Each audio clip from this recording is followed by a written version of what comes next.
on, it's going to be repetitious on the subject of questions. What brought you to the show, and talk about your characters, since we, at this point, know nothing about your characters. Which is very exciting. I'm only here because I heard Arielle Kebbel was going to be involved. There you go. That's it. Such a charmer. I'm here because I heard that he had wings. No. Liz, you're the best. Thank you. I first auditioned, and I was telling actually our casting director, who's here today, that it was something that happened in the room for me, and that doesn't always happen, but when it does, it feels like a magical moment. It just, I was in the room and I was auditioning, and I felt this alignment with the character that I didn't even know was there until I started the audition. And by the time I walked out, I didn't even get through the second set of double doors before I texted my manager, and I was like, I feel so connected to this role. There's something special about this. And from that moment till now is history. What was the connection? I mean, what did you feel that you connected with so strongly? I think there was a freedom in being Olivia, that there's certain parts of myself that I've held back for a long time. And I felt like Olivia gave me the opportunity to be free and to fully feel anger and to fully feel adrenaline and to fully fight for what she believes in and to fight for love. And I just felt like she gave me a freedom that I had never had in another character before. And Arielle, what's the coolest thing about being a hit woman? There's so much. I mean, the training. The training was so intense for me. I was training like 2 to 3 hours a day. So I wasn't just training for like upcoming fight sequences. I was in constant training so that I was prepared for anything that not only would come up, but also that if we did get a fight sequence, that I was so prepared and trained already that I could add to it. You know, so like Monica was so amazing. I remember there was this one fight coming in that you'll see later in the season. Stay tuned. And I actually called her up and I was like, listen, we've been working with these different, I'm not allowed to say what, but we've been working with these different weapons and I really want to throw them in. And so she built them into the fight. So had I not been doing that extra training, that might not have happened. So for me, it was like kind of that old saying, like work hard, play hard. This was like work hard, get the reward later. But it was very rewarding, yeah. Jason, your character is an angel that knows everything. He's been around for generations, and he knows a lot. He doesn't know everything. Well, since he knows so much, is he going to be really involved into the murder case situation because he knows exactly almost everyone's secrets? Yes and no. My character has the ability to read people's minds, but he doesn't do so, and I think a large part of that is because who wants to see what everybody's thinking? And if you've been on the earth for as long as he has, it's a burden nobody should have to bear. You know, it's better to get the filtered version of all of us, I think. So, but all of our characters, we're very much a family, so everything that's coming into the town at midnight has to face midnighters. So we get very involved as a group, and you see that in the first season. We really bond together against outside threats. So if it's the murder, then it's a threat to our town. If it's all sorts of other threats coming, it's a threat to our town. Also, your character is an assassin. Do we get to find out if she has mysterious abilities outside of her assassin abilities? Her assassin abilities pretty much cover it. There is, as the season goes on, you'll actually see her do a number of different types of fights and use different types of weapons against different types of villains, both human and non-human. And as far as what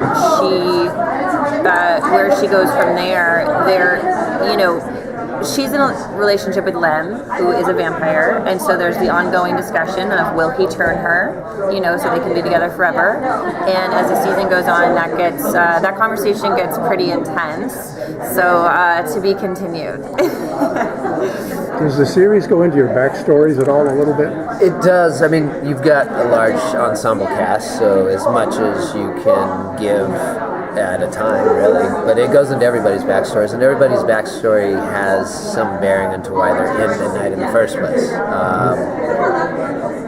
what's on our poster, and it's something we've been discussing, is that, you know, where outsiders fit in. And I think that is in all of our backstories. For some reason or not, we felt not a part of society, or like not a belonging part of the societies at hand. Or that we were more safe to hide from society. Yeah. Until ironically we're the ones put to the task to save it. Which takes us back to your question. This is the kind of storytelling that I love, because, you know, to be able to visit a world outside of your own is what I fell in love with the story as a kid. To be able to visit with characters who think different and belong to something when maybe you don't feel like you belong. It's one of my favorite parts of storytelling, and this delivers on that. It's viscerally entertaining. Like, you know, she kills things human and non-human. But it also has characters that are real, and there's heart, and there's consideration for each other as people. Can you both describe your characters in just 3 words? I could do Joe versus. I saw when you first came out with Umbrella Academy, so... 3 words. That's the boggle of it right there. Watch out, period. Joe. Steady. That one works. Steady, knowing, hopeful. How will your characters I love change Joe. through the What? series? How will your characters change throughout the series? Can you reveal some of that a little bit? Or? That's I halfway. think It will actually show it depends on, again, going to the backstory. I think all of us have individual struggles that we're facing. I think Joe's hopeful because he's fought his cynicism. I can't imagine having to spend millennia on a planet and not succumbing somewhat to your cynicism. And definitely that is, I think, a part of my character's journey. Yeah, and sorry, what was the question again? The change of characters. How will your characters arc and change? I think as the season goes on, we have outside forces that are really threatening each and every one of us in a different way. So as a town, we're forced to come together.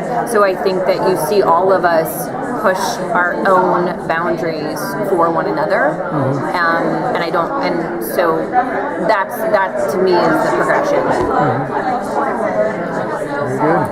What do you like and dislike about your characters? Oh, God, the grooming of feathers, it's hell.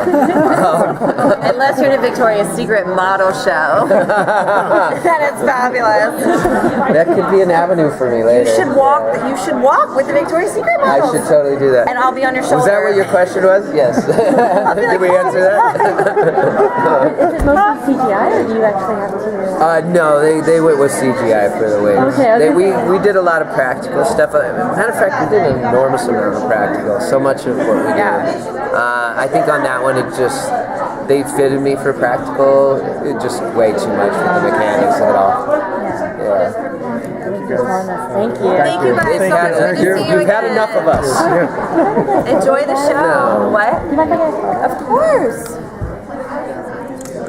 Thank you. Yeah. Thanks, y'all. Thank you. Say nice things. We won't work. All right. Say Thank you. Stop this one.